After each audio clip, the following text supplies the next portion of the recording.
आपका है, इसको देख करके कह सकता हूं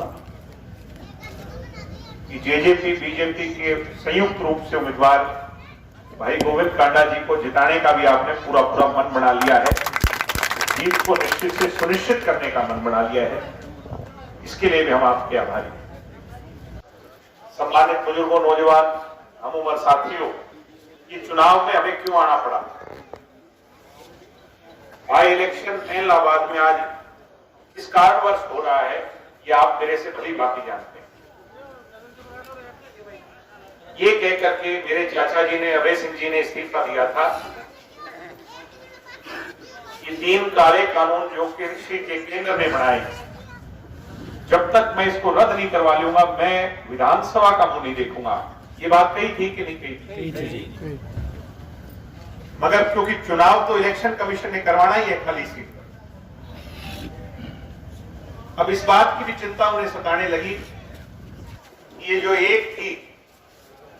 एक जो सीट थी, ये एक भी नहीं रहेगी, इसलिए अपनी बात से फिर पलट करके चुनाव में उन्होंने अपने आप को झोंक दिया। आज हालात ये हैं कि कुछ दिन पहले मैं उनका इंटरव्यू सुन रहा था टेलीविजन में। उन्होंने ये कहा था कि इलाहाबाद तो मेरा गढ़ है और मुझे इस इलेक्शन में वोट मांगने नहीं पड़ेंगे, 70,000 से इलेक्शन जीतूंगा। ये बात कही थी कि नहीं कही थी? और आज इस बात में कोई दुराई नहीं, सब हम टेलीफोन के, व्हाट्सएप के, फेसबुक के जमाने के लोग हैं, मेरी उम्र के भाई खड़े हो। चर्चा ये है कि अभय सिंह जी जहां से इलेक्शन अनाउंस होने के बाद चले थे, वहां से 30-40% उनकी पार्टी के वोट घटे हैं। और बीजेपी जेजेपी का जो गठबंधन है, जिस दिन हमारी ये चुनावी रण में शुरुआत हुई थी, उस दिन से आज तक 50-60% वोट इस तरह ऊपर बने। मैं गलत तो नहीं कह रहा है, ये सही बात है। आज ये आम चर्चा है इलाहाबाद। और अब ये उस पार्टी के लोग भी मानने लगे भाई टक्कर तो बहुत कड़ी है, और उस कारणवश जो घर से नहीं निकलना चाह रहे थे वो गली गली घूम रहे हैं। क्योंकि प्रजातांत्रिक प्रणाली में जनता का मत जो है, उसकी जो कीमत नहीं समझता, फिर उसके साथ ये दिन भी उसको देखना पड़ता है। 2013 में जब चौटाला साहब को, अजय सिंह जी को सजा हुई थी, तब पार्टी इनेलो का कप्तान अभय सिंह जी थे कि नहीं थे? तब अपनी 32 सीट हुआ करती और लोग ये कहने लग गए थे अगली सरकार तो 14 में इनेलो की बनेगी।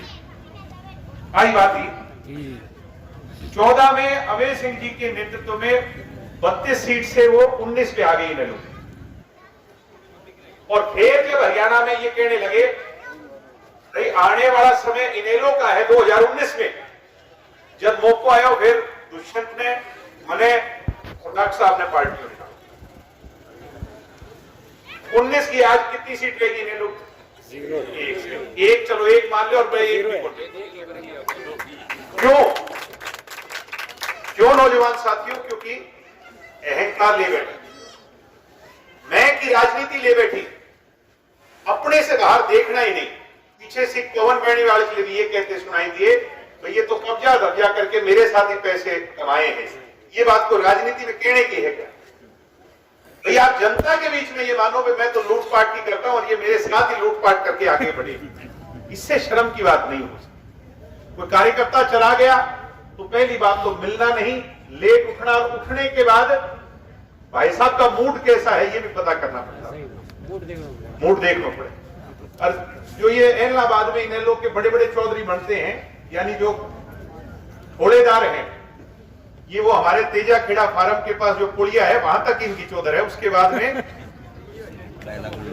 सारी चौधर ढीली हो जाती है। बिल्लू भाई साहब का डर बहुत है। तो अब ये डर की राजनीति, अहंकार की राजनीति कब तक चलेगी, ये नौजवानों को तुम्हें तय करना है।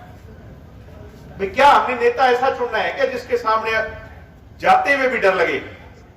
पीछे पोस्टर लगा हुआ था इनेलो का। तो आज फैसलों करने को टाइम है। आप बहुत बढ़िया, जिंदाबाद। आज मौका है, जिंदाबाद। आज मौका है कि सरकार में साझा डालें। अब एक दुष्यंत से मिलने जाते हो, आप गए भी हो गए, इस हल्के के लोग जब सिरसा में है कहीं और है तो अपनापन लगता है। आपकी वो बात सुनता है, बैठ के सुनता है कि नहीं सुनता। कभी कोई चंडीगढ़ चले जाओ, आज जाके, मैं कोई बड़ी बात नहीं कह रहा मेरे साथियों, चंडीगढ़ में 2 तो चीफ मिनिस्टर हैं, कई सैकड़ों जो हैं वो बड़े बड़े अधिकारी हैं, मंत्री हैं, संतरी हैं, सब वहां पे कोठियां हैं। सबसे ज्यादा अगर भीड़ कहीं नजर आती है तो दुष्यंत चौटाला की कोठी पर है, क्योंकि आपको विश्वास है। हर एक जगह जाते हुए यूं डर लगे तो ये फैसला आपको करना। गोविंद कांडा जी सामाजिक आदमी है, ठंडा आदमी है, नरम आदमी है और ज्ञानी आदमी है। नहीं मानते तो मानो को नहीं। तो आज मौका अवसर सुनेरा आया है, गोविंद कांडा की कुर्सी दुष्यंत चौटाला और मनोहर लाल जी की कुर्सी के साथ में उनकी कुर्सी लगा दो। यही मैं कहने आ रहा हूं। 3 साल में जहां गोविंद जी जिम्मेवार होंगे आपके इलाके के, उससे 21 जिम्मेवार दुष्यंत होगा। ये जिम्मेवारी मैं लेता हूं आज आपके चौक में।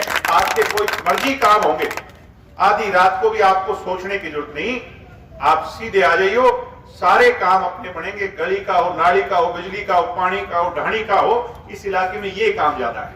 ये सारे काम आपकी जो 17 साल की बैकलॉग है, चौटाला साहब के राज जाने के बाद अपने काम नहीं बने। हुड्डा तो हमें जो है ना पाकिस्तान की नजर से देखता था, और 3-7 सालों में भी कमी जो रह गई उसको अगले 3 सालों में पूरी करवाने का काम करेंगे। यही कहने आप लोगों का आशीर्वाद लेने आपके बीच में आया था। मैं गोपाल कांडा जी से भी चाहूंगा 2 बात वो भी आपके बीच में रखें। आपका बहुत धन्यवाद। जय हिंद, जय गोपाल कांडा जिंदाबाद, गोविंद कांडा जिंदाबाद। गांव कुटाना के मेरे बहुत सम्मानित बुजुर्गों, नौजवान साथियों, सारा ने मेरी राम राम। मेरे साथ बहुत अजीज दिग्विजय चौटाला जी, और आपने उनको ये विश्वास दिलाया कि अब की बार तो काम हो गयो। तो ये विश्वास ऐसे ही कायम रखना है आपने, और गठबंधन की सरकार को मजबूत करना है ताकि जो काम रुके हुए हैं वो हों आपके। और कल मेरे साथ बड़े भाई मेरे डॉक्टर राजेश सिंह जी चौटाला थे, वो कह रहे थे जगह जगह कि भाई ये मूड वाली बात पे कह रहे थे, ना तो मूड खराब होगा गोपाल को और ना गोविंद को और ना मेरो, जब मर्जी आती हो सारा काम कराइयो। तो भैया ऐसे आपको 3-3 लोग मिल रहे हैं, एक वोट के बदले बड़ी बड़ाई सरकार और आपके द्वार। तो अब ये मौका चूकना नहीं है, कमल के फूल का बटन दबाकर और सरकार में अपना हिस्सा डाल रहे हैं। पहले भी मैं तो आपसे निवेदन करने आया और आज फिर आपसे एक बार पुनः दोबारा निवेदन करने आया हूं कि ये मौका हमें बिल्कुल नहीं चूकना और सरकार में हिस्सेदारी डालनी है। और आप सबका बहुत बहुत मान सम्मान जो आपने हमें दिया उसके लिए बहुत बहुत धन्यवाद। जय हिंद, जय हरियाणा।